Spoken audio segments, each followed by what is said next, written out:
Hello everyone. तो कैसे हैं आप सब।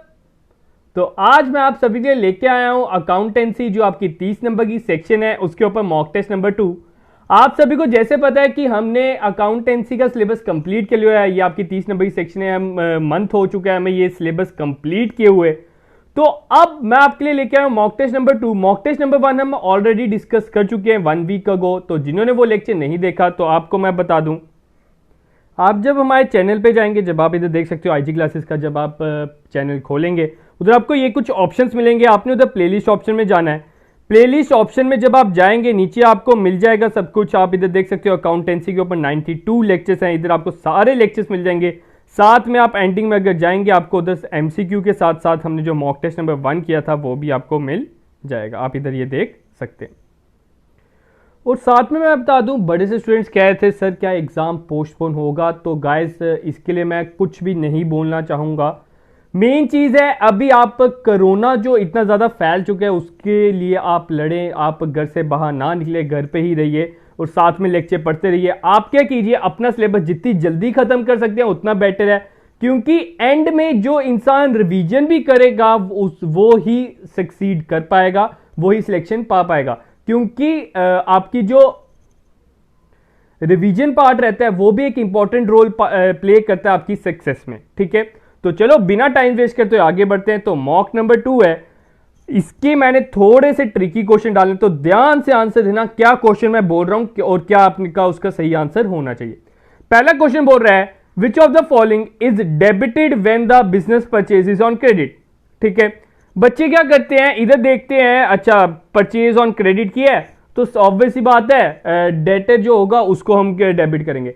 लेकिन ध्यान से सुनो, पहले आपको हमेशा क्या करनी है, जब भी इस तरह का कोई क्वेश्चन आएगा ना आपने इसकी जनरल एंट्री देनी है। जल्दी से जनरल एंट्री बताइए इसकी क्या होगी। इसकी जनरल एंट्री क्या होगी, purchase account debit to debtor. ठीक है, यही होगी जनरल एंट्री। अब वो बोल रहे हैं what is to be debited. ठीक है, तो डेबिटेड इधर हम क्या कर रहे हैं, परचेज को कर रहे हैं, तो आंसर इसका परचेज ही रहेगा। चाहे इधर क्रेडिट नहीं भी होता तब भी परचेज ही डेबिट होता। आपने इसका ध्यान रखना होता है। Second question, internal users of accounting information in A business. एक बिजनेस में इंटरनल यूजर्स कौन कौन से होंगे। आपको इधर 3 नाम दिख रहे हैं। पहले आपको आता है ओनर, मैनेजर की, लोन प्रोवाइडिंग बैंक। तो इंटरनल ऑब्वियस ही बात है, ओनर जो है इंटरनल होता है, मैनेजर भी इंटरनल होता है, तो ये दोनों तो इंटरनल है। तो इसका आंसर क्या रहेगा, C1 फर्स्ट एंड सेकंड। ठीक है, थर्ड क्वेश्चन की ओर बढ़ते हैं। What will be the total of balance sheet. अब जिन्होंने पंचायत अकाउंट असिस्टेंट का एग्जाम दिया होगा उन्हें पता होगा इस तरह का आपको क्वेश्चन मिला होगा एग्जाम में। डिट्टो ऐसा ही क्वेश्चन था, बस थोड़ी सी वैल्यूज चेंज है, थोड़ी सी आइटम्स चेंज है और कुछ नहीं। अब आप सभी को पता होना चाहिए बैलेंस शीट होता क्या है। सर आपने बताया हुआ बैलेंस शीट आपकी वो फाइनेंशियल पोजीशन बताता है जो हम पीरियड के एंड में बनाते हैं। It is a statement for assets and liability. तो मेन चीज आपने क्या करनी होती है, इसे आपने क्लासिफाई करना होता है एसेट्स और लायबिलिटीज में। क्या क्या एसेट है और क्या क्या लायबिलिटी है। तो ये क्या आएगा, cash, cash is your asset. Capital, capital is your liability. Loan from bank is liability. Reserves and provision, बच्चों के इसमें प्रॉब्लम रहती है। रिजर्व मैं बता दूं, हम क्या करते हैं, कुछ पैसा साइड पे रख देते हैं फॉर फ्यूचर यूज, तो उसका ये भी आपकी क्या है, लायबिलिटी है। प्रॉफिट इज योर, जो हम कैपिटल में ऐड करते हैं तो हम कह सकते हैं ये भी आपकी लायबिलिटी ही है। बिल्डिंग एसेट है। क्रेडिटर लायबिलिटी है। और जीएसटी कलेक्शन, ध्यान से समझिएगा, ये जीएसटी कलेक्शन एसेट है कि लायबिलिटी है। हमने क्या किया, जीएसटी क्यों लगता है, गुड्स एंड सर्विसेज टैक्स, आप सभी को पता है, इसके ऊपर एक लेक्चर है प्रॉपर। तो ये पैसा हमने जमा किया है, क्या जीएसटी हमारा है, नहीं सर, जीएसटी हमने जमा करके किसको देना है, गवर्नमेंट को देना है। एक तरह की हमने कलेक्ट करके अपने पास तो रख लिया, अब हमारे ऊपर टेंशन है कि हमने इसे वापस भी करना है, गवर्नमेंट को वापस भी देना है, तो उसका ये हमारी क्या है, liability. Furniture is your asset and debtor is your asset. अब आप एसेट्स का भी प्लस कर सकते हैं, लायबिलिटीज का भी प्लस कर सकते हैं, आपको दूसरा आंसर मिल जाएगा। तो हम इधर करते हैं, पहले लायबिलिटी का प्लस करते हैं। 12,000 plus 20,000 is equal to 32, 32 plus 1 33, 33 plus 5 38, 38 plus 12 50, 50 plus 4 54, तो आंसर क्या आ गया आपका 54,000। तो अगर आपने ऐसा कोई क्वेश्चन आ जाता है, आपने उसको चेक करना है कि मैं इसका सही आंसर दे रहा हूं कि नहीं दे रहा हूं, तो आपने क्या करना है, इन सभी का प्लस कर लो, सभी का, फिर आप क्या करना है, इसे डिवाइडेड बाय 2 कर देना। ठीक है, आप इन सभी का प्लस करोगे तो आपका आंसर आ जाएगा 1,08,000। 1,08,000 को जब आप 2 से डिवाइड करोगे आपका आंसर 54,000 आ जाएगा।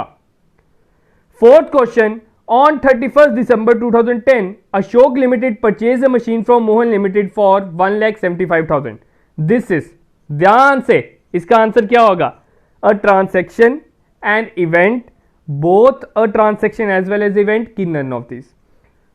मैंने आपको बताया था हर एक एक्टिविटी आपकी क्या है, इवेंट है, और हर एक इवेंट जो जिसमें पैसा इन्वॉल्व हो वो आपकी होती है ट्रांसैक्शन। अब इसमें पैसा तो इन्वॉल्व है, इसमें इकोनॉमिक वैल्यू तो चेंज हो रही है, हमने मशीन परचेज की और पैसा हमारा गया, ठीक है, तो ये ट्रांसैक्शन तो है। लेकिन मैंने आपको साथ में ही बताया है कि एवरी ट्रांसैक्शन इज इवेंट, तो हम इसे इवेंट भी बोलेंगे, तो इसका आंसर क्या आएगा, both transaction as well as event. तो इसका ध्यान आपने रखना है। ठीक है, आगे बढ़ते हैं।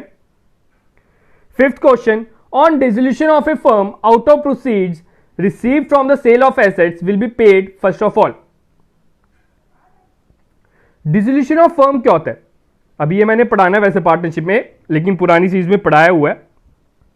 तो डिसोल्यूशन ऑफ फर्म क्या होता है, जब आप अपना बिजनेस, अपनी पार्टनरशिप बिजनेस बंद कर देते हो, खत्म कर देते हो।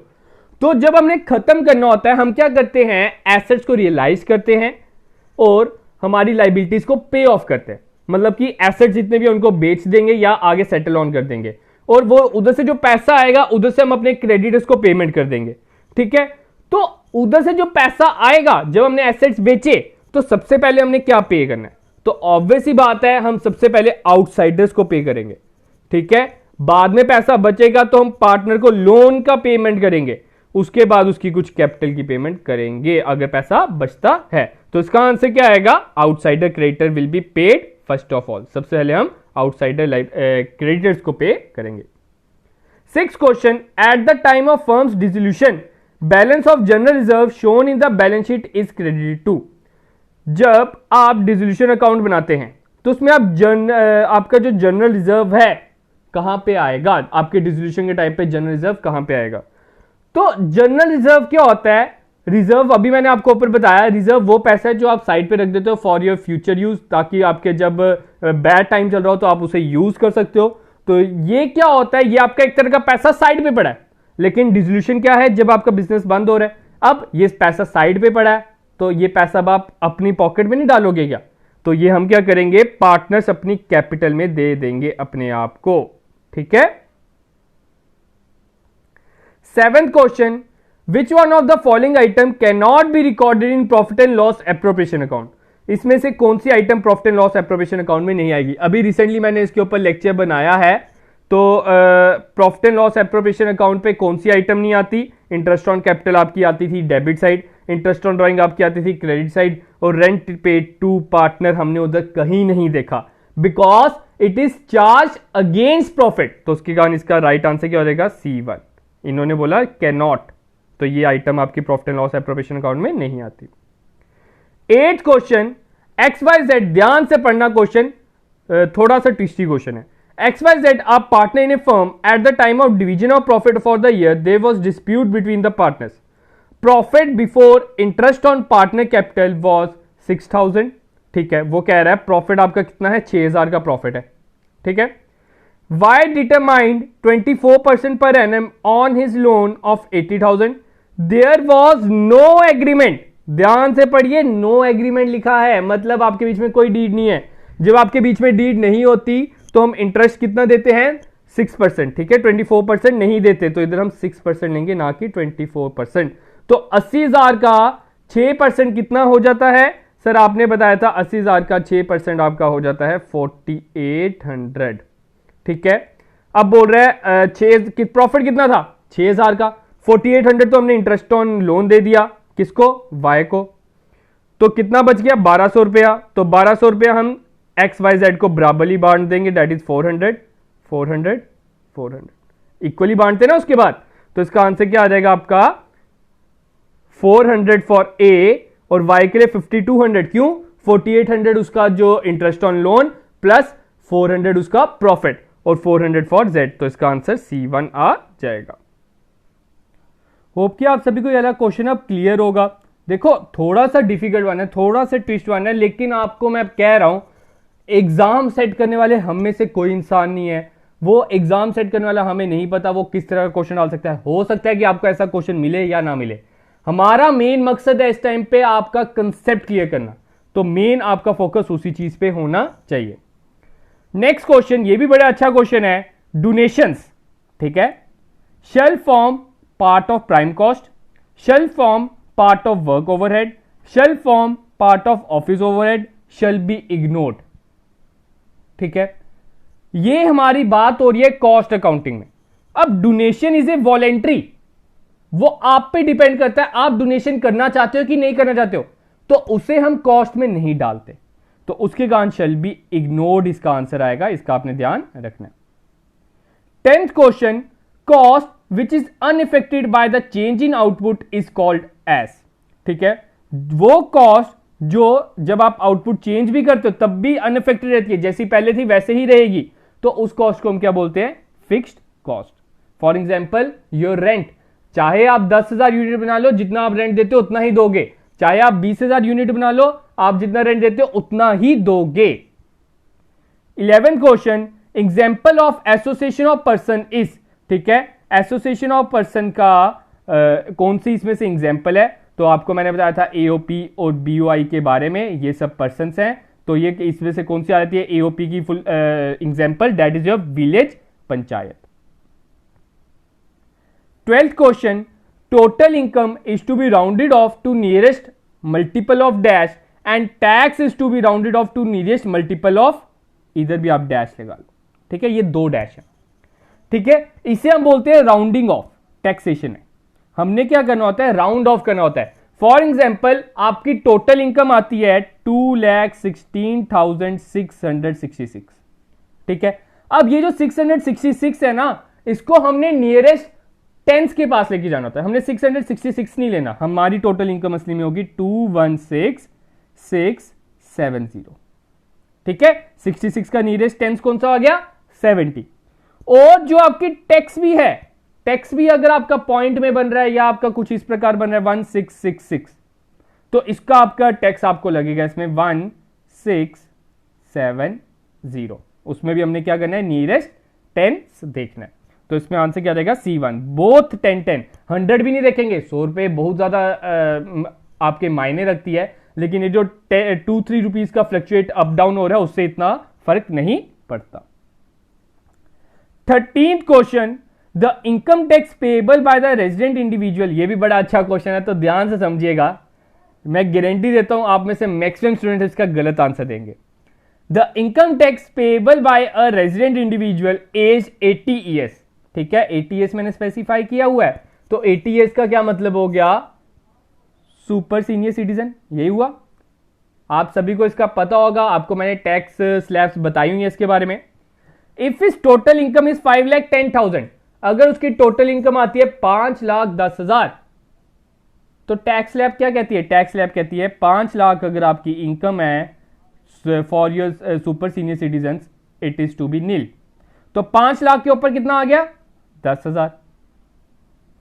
अब 10,000 के ऊपर कितना लग गया टैक्स, सर आपने बताया था 20% लगता है, तो 20% निकाल लेते हैं।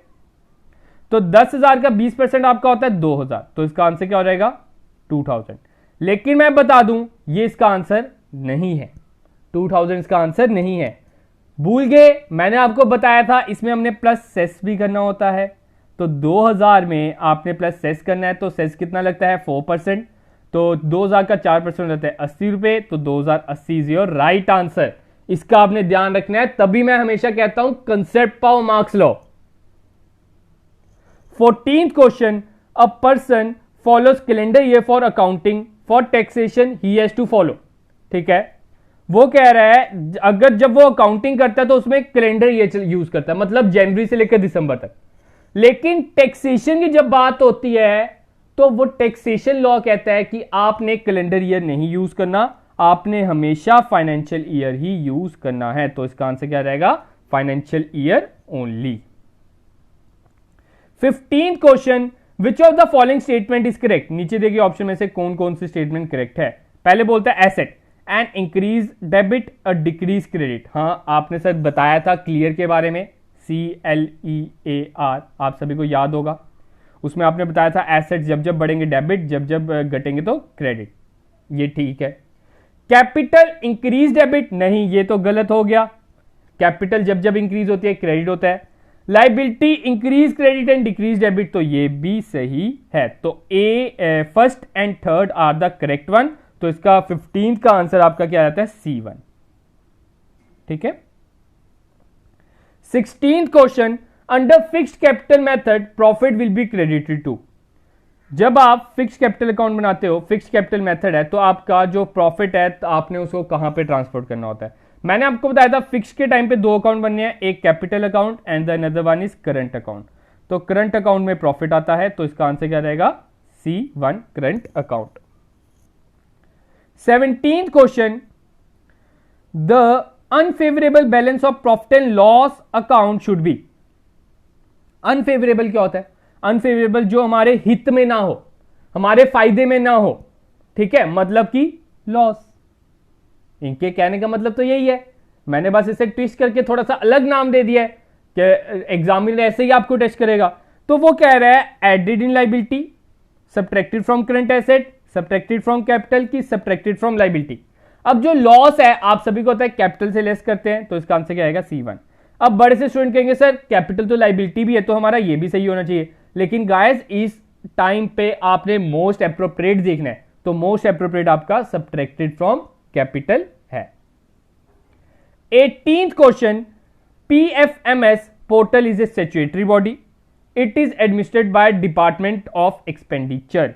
चूज करेक्ट, इसमें से आपने करेक्ट बताना है। ये आपका पहला पॉइंट आया और ये दूसरा। अब मैं बता दूं जो PFMS है ये एक तरह का ऑनलाइन सर्वर है, ये कोई भी स्टैट्यूटरी बॉडी नहीं है, तो उसके कारण ये ऑप्शन हमारा गलत हो जाता है। नेक्स्ट बोल रहा है it is administrated by department of expenditure. ये मैंने आपको लेक्चर में बताया वो that it is administered by controller general of accountant, और कंट्रोलर जनरल ऑफ अकाउंट जो डिपार्टमेंट ऑफ एक्सपेंडिचर का हेड गिना जाता है। तो इसका आंसर क्या रहेगा? B1 is the right one. तो इसका आंसर क्या आएगा? ओनली 2। अब आपने जल्दी से कमेंट सेक्शन में लिख के बताना है who is the recent controller general of accounts, और साथ में PFMS कब स्टार्ट हुआ था, जल्दी से कमेंट करके बताइए। 19th question, overdraft means the dash balance in the passbook. Passbook का कौन सा बैलेंस ओवरड्राफ्ट कहलाता है? तो that is your debit balance. 20th question, the company रीपेज it's creditor, identify that wrong statement regard this. अब जब जब कंपनी अपने क्रेडिटर्स की रीपेमेंट करेगी, पेमेंट करेगी, तो उससे क्या होगा? सर हमने पैसे दिए क्रेडिटर को, तो ऑब्वियस ही बात है कैश हमारा लेस हो जाएगा। सर क्रेडिटर्स की हमने रीपेमेंट कर दी, तो क्रेडिटर्स भी हमारे क्या हो जाएंगे? लेस हो जाएंगे। ठीक है, ये दो ही इफेक्ट होंगे। तो पहला बोल रहा है there is decrease in asset, हाँ कैश इज योर एसेट, तो एसेट तो डिक्रीज हुआ है, ये tick. There is decrease in liability, liability creditor is your liability, ये भी टिक।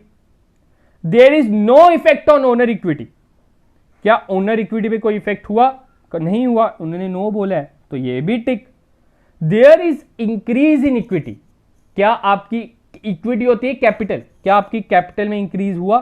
कहां हुआ? कुछ नहीं हुआ, तो ये आपका गलत हो जाता है और हमने रॉन्ग वन ही ढूंढना है। तो इसका आंसर क्या रहेगा? D1। 21st question, the budget that includes indirect material, indirect labour and other indirect manufacturing cost is.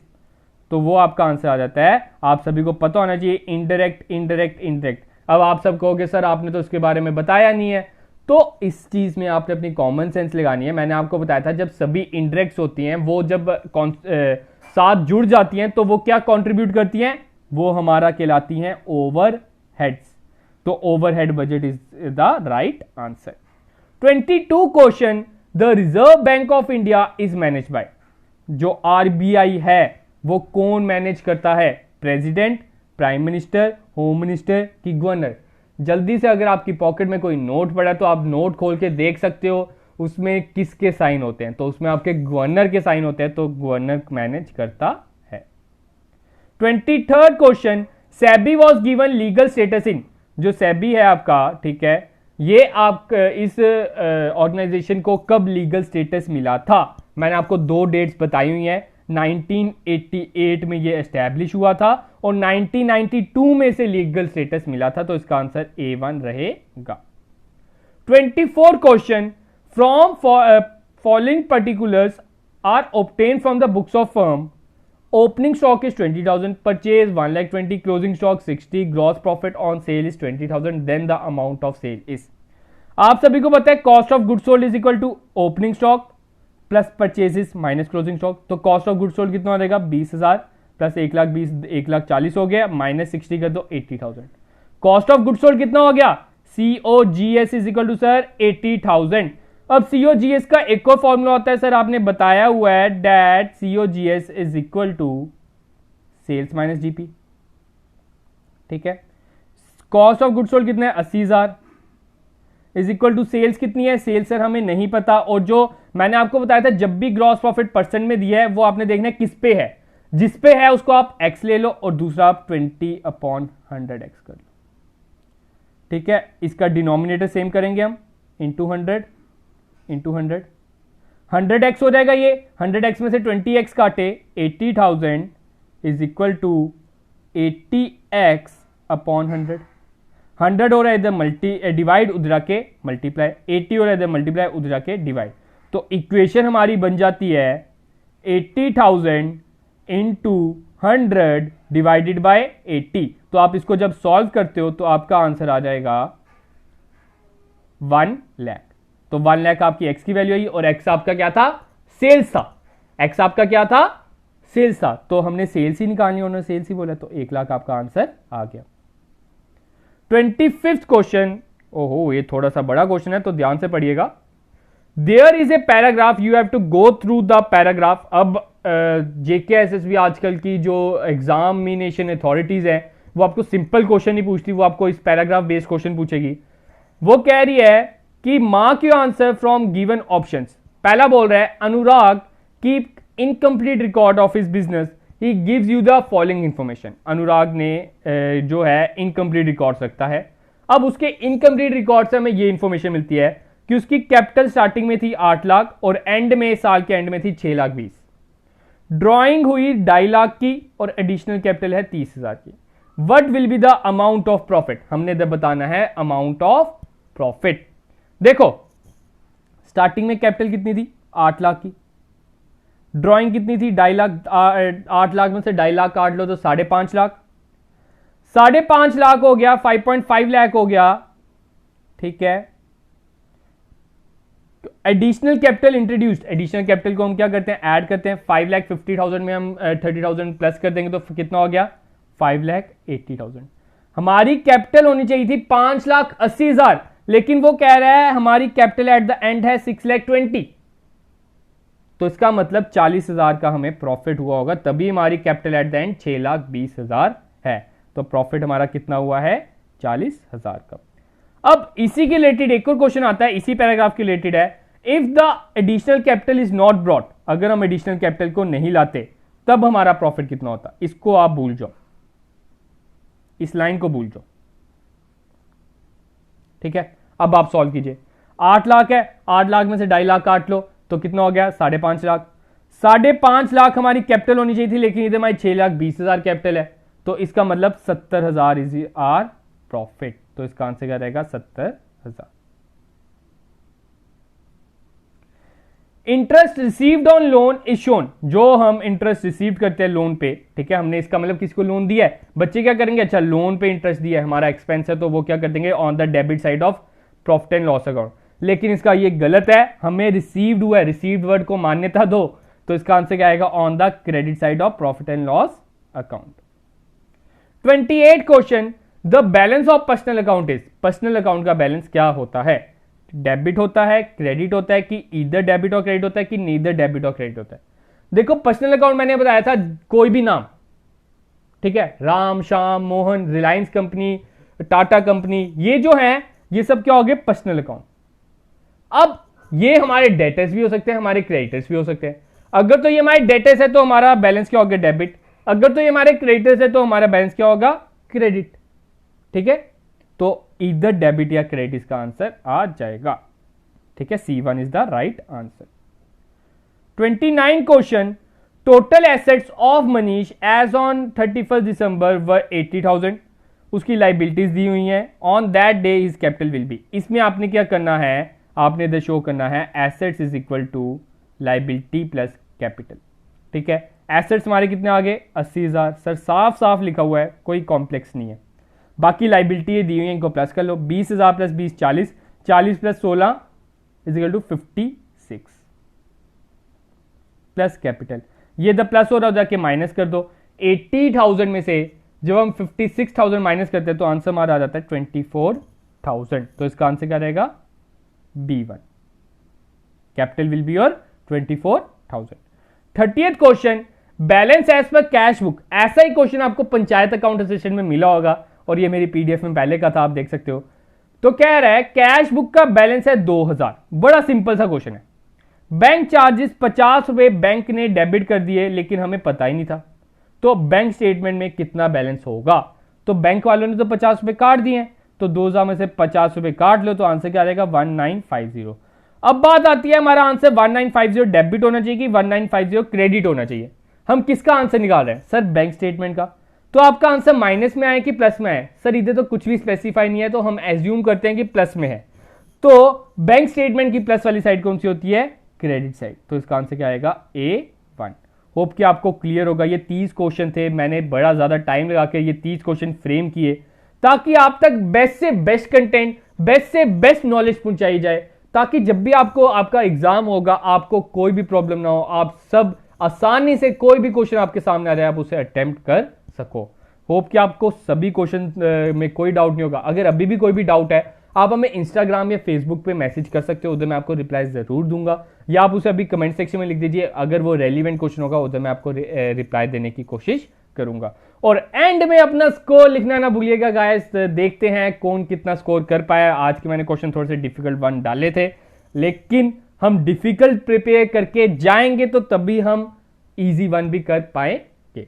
तो गाइस आज के हम इतना ही रखते हैं। तो होप कि आपको लेक्चर अच्छा लगा होगा। अगर लेक्चर अच्छा लगा तो लाइक बटन को जरूर दबाइएगा, दोस्तों के साथ ये चैनल जरूर शेयर कीजिएगा। इससे क्या होता है, हमें मोटिवेशन मिलती है, हमें और अच्छा से अच्छा कंटेंट लाने की मिलती है। अगर आपकी ओर से कोई और सजेशन है, कोई आप और कुछ इंप्रूवमेंट चाहते हो हम में, तो आप जरूर सजेस्ट कीजिए। आपकी सजेशंस ऑलवेज वेलकम। तो गाइस आज के लिए इतना ही। तो thank you guys, have a good day and enjoy your day guys, and शुभ रात्रि।